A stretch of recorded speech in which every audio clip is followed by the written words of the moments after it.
इस्लाम इजाजत देता है कि घर से बाहर निकलो, आग को बुझाओ, हर आदमी अपना आधार कार्ड सही तरीके से बनवाए। ये मत मानिए कि सिर्फ मुसलमान टारगेट है। मुसलमान तो पहला टारगेट, दूसरा टारगेट दलित है, तीसरा टारगेट ट्राइबल है, चौथा टारगेट ओबीसी है, पांचवा टारगेट गरीब है, और आखिरी जो मुद्दा है वो ये है कि कैसे इस देश में मनुस्मृति लाया जाए और सारे लोगों को पढ़ाई से रोका जाए और इनके शासन को सदियों सदियों तक जारी किया जाए। ये मुद्दा है। एक्शन क्या होना चाहिए? प्लानिंग ये है कि जिस तरह से इन्होंने मास डिसइंफ्रेंच करने की आपको कोशिश की है, आप अपने को इनफ्रेंचाइज करने की कोशिश कीजिए। कैसे इनफ्रेंचाइज करेंगे?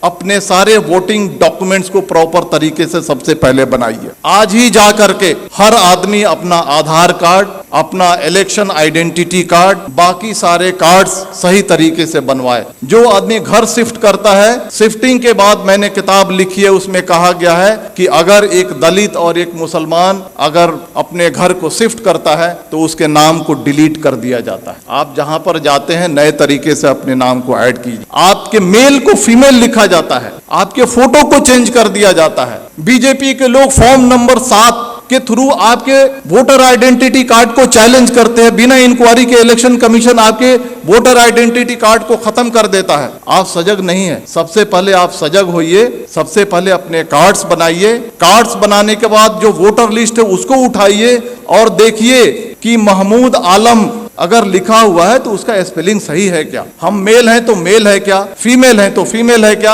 हमारा फोटोग्राफ है क्या। इन सारी चीजों को इंश्योर कीजिए और इंश्योर करने के बाद आप यूनाइट होइए। और यूनाइट होने के बाद जिस तरह से इलेक्टोरिकली ये सरकार आपके सर पे बैठी है, उसी तरह से इलेक्टोरिकली इस सरकार को उठा के फेंक दीजिए। जिन लोगों ने कहा था माइनॉरिटीज, मुस्लिम्स, क्रिश्चियन, सिख, बौद्ध, जैन, पारसी 19.6% है, लगभग 20% है। दलित 16.5% है, कितना हो गया? 36.5%। ट्राइबल 8.5% है, कितना हो गया? 45% हो गया। अगर सेकुलर जो हमारे ओबीसी हैं और सेकुलर जो हमारे अपर कास्ट हैं, अगर इनको मिला दिया जाए तो हमारी तादाद 60 के ऊपर जाती है। और अगर हम चाह लें प्रॉपर तरीके से यूनाइट हो जाएं, प्रॉपर तरीके से अज़्म कर लें, प्रॉपर तरीके से साइलेंट रिवॉल्यूशन के लिए अगर हम तैयार हो जाएं तो इस सरकार को हम इलेक्टोरिकली उखाड़ फेंक सकते हैं। और इसके लिए आपको तैयार होने की जरूरत। तो मेरे कहने का मतलब है कि दोस्तों, ये जो सारी चीजें जो आपके सामने फैक्ट्स हो रही हैं, ये हिंसा नहीं है, ये मणिपुर नहीं है, ये कश्मीर नहीं है, ये यूसीसी नहीं है, ये सीएए नहीं है। ये एक ही है कि आपको मास स्केल पे कैसे डिसइंफ्रेंचाइज किया जाए, वोट देने के अधिकार से आपको कैसे वंचित किया जाए। इस बात को समझिए, अपने वोटिंग राइट्स को समझिए। आपकी इस देश में कदर और कीमत क्यों है? क्योंकि आप वोट देते हैं। जिस दिन आपके वोटिंग राइट को खत्म कर दिया जाएगा, आप कीड़े मकोड़े हो जाएंगे। चाहे वो कोई भी समाज हो, चाहे वो दलित समाज हो, ट्राइबल समाज हो या माइनॉरिटी का समाज हो। अपने राइट्स को समझिए, अपने डॉक्यूमेंट्स को बनाइए और आने वाले इलेक्शन में मैं कहना चाहता हूं कि वोट करना ये लगना चाहिए कि 100% दलितों ने, 100% मुसलमानों ने, 100% ट्राइबल ने वोट किया है। और अगर आने वाले इलेक्शन में अगर आप वोट नहीं करते हैं तो समझ जाइए कि आप अपने मजहब को धोखा दे रहे हैं, आप अपने देश को धोखा दे रहे हैं। अगर बाहर आग लगी हो और घर के अंदर अगर हम चैन से बैठते हैं, इस्लाम इसकी इजाजत नहीं देता है। देखिए, आपके सामने जो बातें हो रही हैं आज, इस चर्चा सत्र के 2 पार्ट है। एक पार्ट है यूसीसी और दूसरा पार्ट है मॉब वायलेंस। हम दोनों को अलग अलग चर्चा करेंगे। पहला मैं कहना चाहता हूं, हम यूसीसी को हम लेते हैं। आज से 6 महीना 1 साल पहले आपने देखा होगा कि लव जिहाद और धर्मांतरण इस देश का सबसे पहला मुद्दा था। अलग अलग रियासतें अपने अपने रियासत में कानून बना रही थी। कर्नाटक की बीजेपी सरकार कानून अलग से बना रही है, मध्य प्रदेश की सरकार अलग से कानून बना रही है, हरियाणा की खट्टर सरकार अलग से कानून बना रही है, धामी सरकार अलग से कानून बना रही है, योगी सरकार अलग से कानून बना रही है। मैं आपको कहना चाहता हूं कि हिंदू, मुसलमान, सिख, ईसाई ये सारे राष्ट्रीय स्तर के मजहब हैं। हैं भारत में, अगर एक मजहब से धर्मांतरण करके अगर कोई दूसरे मजहब में जाता है, अगर सरकार को लगता है तो ये राष्ट्रीय समस्या होनी चाहिए, तो सरकार एक कानून बना करके इस समस्या को हल क्यों नहीं करती है? मल्टीपल स्टेट्स में मल्टीपल कानून क्यों बनते हैं? सरकार का मकसद है कि लव जिहाद और धर्मांतरण के जरिए जो हमारा जो सामाजिक स्पेस है उसको कम्युनलाइज किया जाए और जो इलेक्शन का जो माहौल है उसको पोलराइज किया जाए और पॉलिटिकल बेनिफिट उठाया जाए। तो बीजेपी का जो एजेंडा है, चाहे वो लव जिहाद हो, धर्मांतरण हो, या 2014 से लेकर के आज तक के जो भी फंडामेंटल चेंजेज आए हैं, ये पॉलिटिकल प्रोजेक्ट है। पॉलिटिकल प्रोजेक्ट किस लिए है? To gain political benefit. उसी तरह से यूसीसी आ रहा है। अगर सरकार को लगता है कि यूसीसी आनी चाहिए और राष्ट्रीय समस्या है, तो आसाम का चीफ मिनिस्टर हिमंता बिस्वा शर्मा क्यों कहता है कि हम पॉलीगेमी पे कानून बनाएंगे?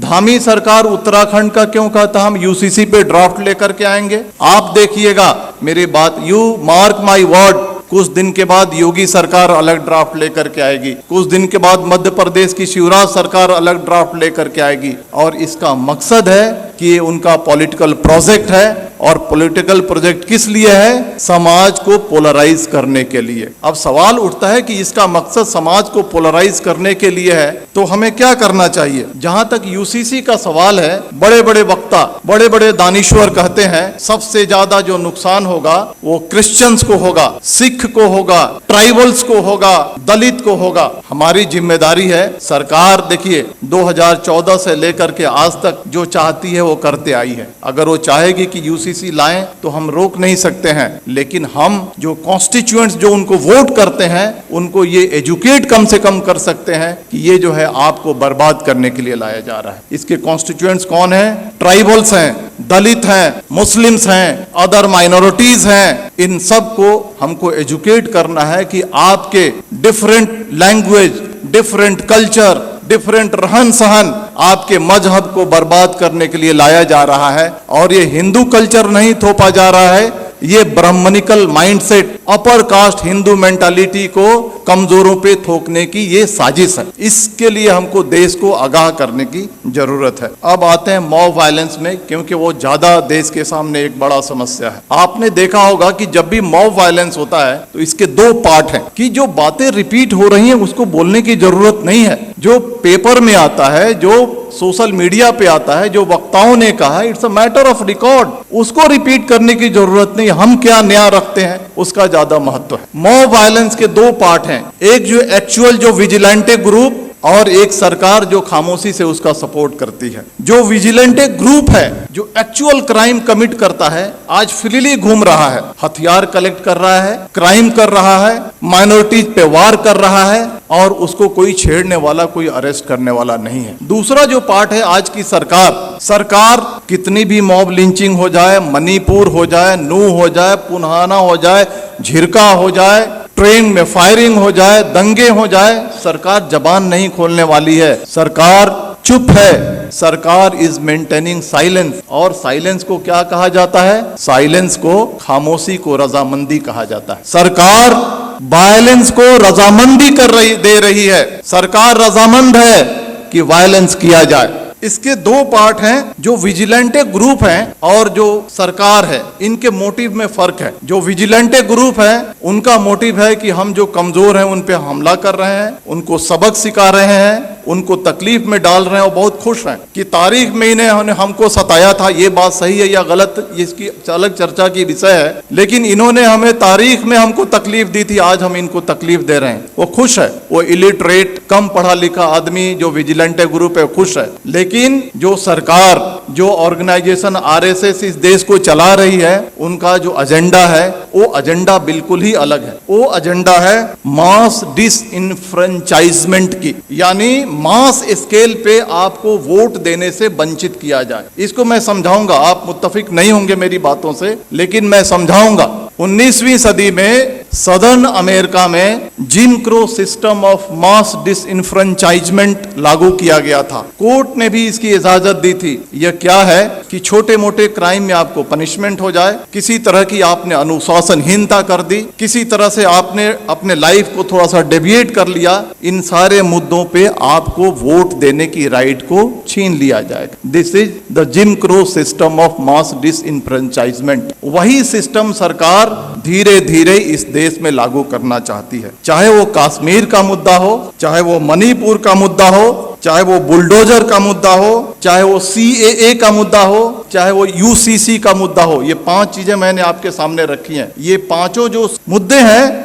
These are basically hidden agenda of mass disenfranchisement। कैसे कश्मीर से 370 हटाया गया, मोटिव यह है, उद्देश्य यह है कि वहां के पॉपुलेशन को ऑल्टर किया जाए, डेमोग्राफी को ऑल्टर किया जाए। जो मुसलमान चीफ मिनिस्टर बनता है उसको हटा करके अपर कास्ट बनिया या ब्राह्मण या राजपूत वहां पे चीफ मिनिस्टर बैठाया जाए। मणिपुर का जो मामला है, मणिपुर के मामले को हद से ज्यादा तूल इसलिए दिया जा रहा है, सरकार खामोश है, कि वहां के डेमोग्राफी को चेंज किया जाए और वहां के जो लोग हैं जो वोट करते हैं उनको रोका जाए और बीजेपी के रास्ते को साफ किया जाए। बुलडोजर जो चलाया जाता है, बुलडोजर चलाने के बाद आपका घर खत्म हो जाता है, आपकी पहचान खत्म हो जाती है, आप अपना वोटर ID कार्ड नहीं बना सकते हैं, आप बहुत सारी चीजों से वंचित हो जाते हैं। आप ये जो बुलडोजर चलाया जा रहा है, it's a part of disenfranchisement. CAA जो आया था, आपने देखा ना कि NRC करेंगे, फिर CAA को लागू करेंगे,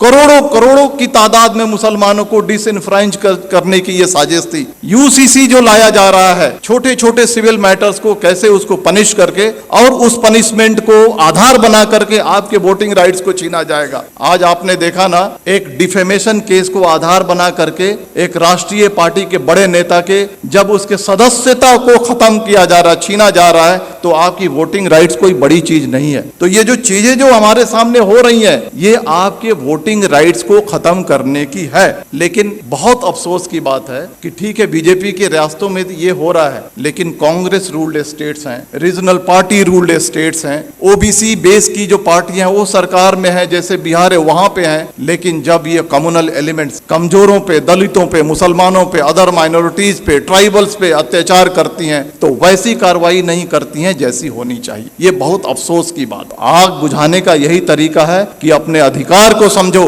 ये नहीं कि हम तफरीह पे निकल गए, ये नहीं कि हम बिहार के हैं तो हम बॉम्बे में हैं तो हम वोट नहीं करेंगे। 10-10 हजार रुपए खर्च करो, फ्लाइट से जाओ, 1 महीना की तनख्वाह को अपने खर्च करो, लेकिन जहां पे तुम्हारा वोट है वहां पर जाकर के 100% ऐसा रिकॉर्ड होना चाहिए, हिस्ट्री में ये बात आनी चाहिए कि आने वाले इलेक्शन में जितने जो कमजोर तबके थे भारत के, उन्होंने 100% वोटिंग की, और तभी जाकर के ये देश बचेगा। इतनी ही बात करके मैं अपनी बात खत्म करता हूं। धन्यवाद। जय भारत, जय Hind. Thank you very much.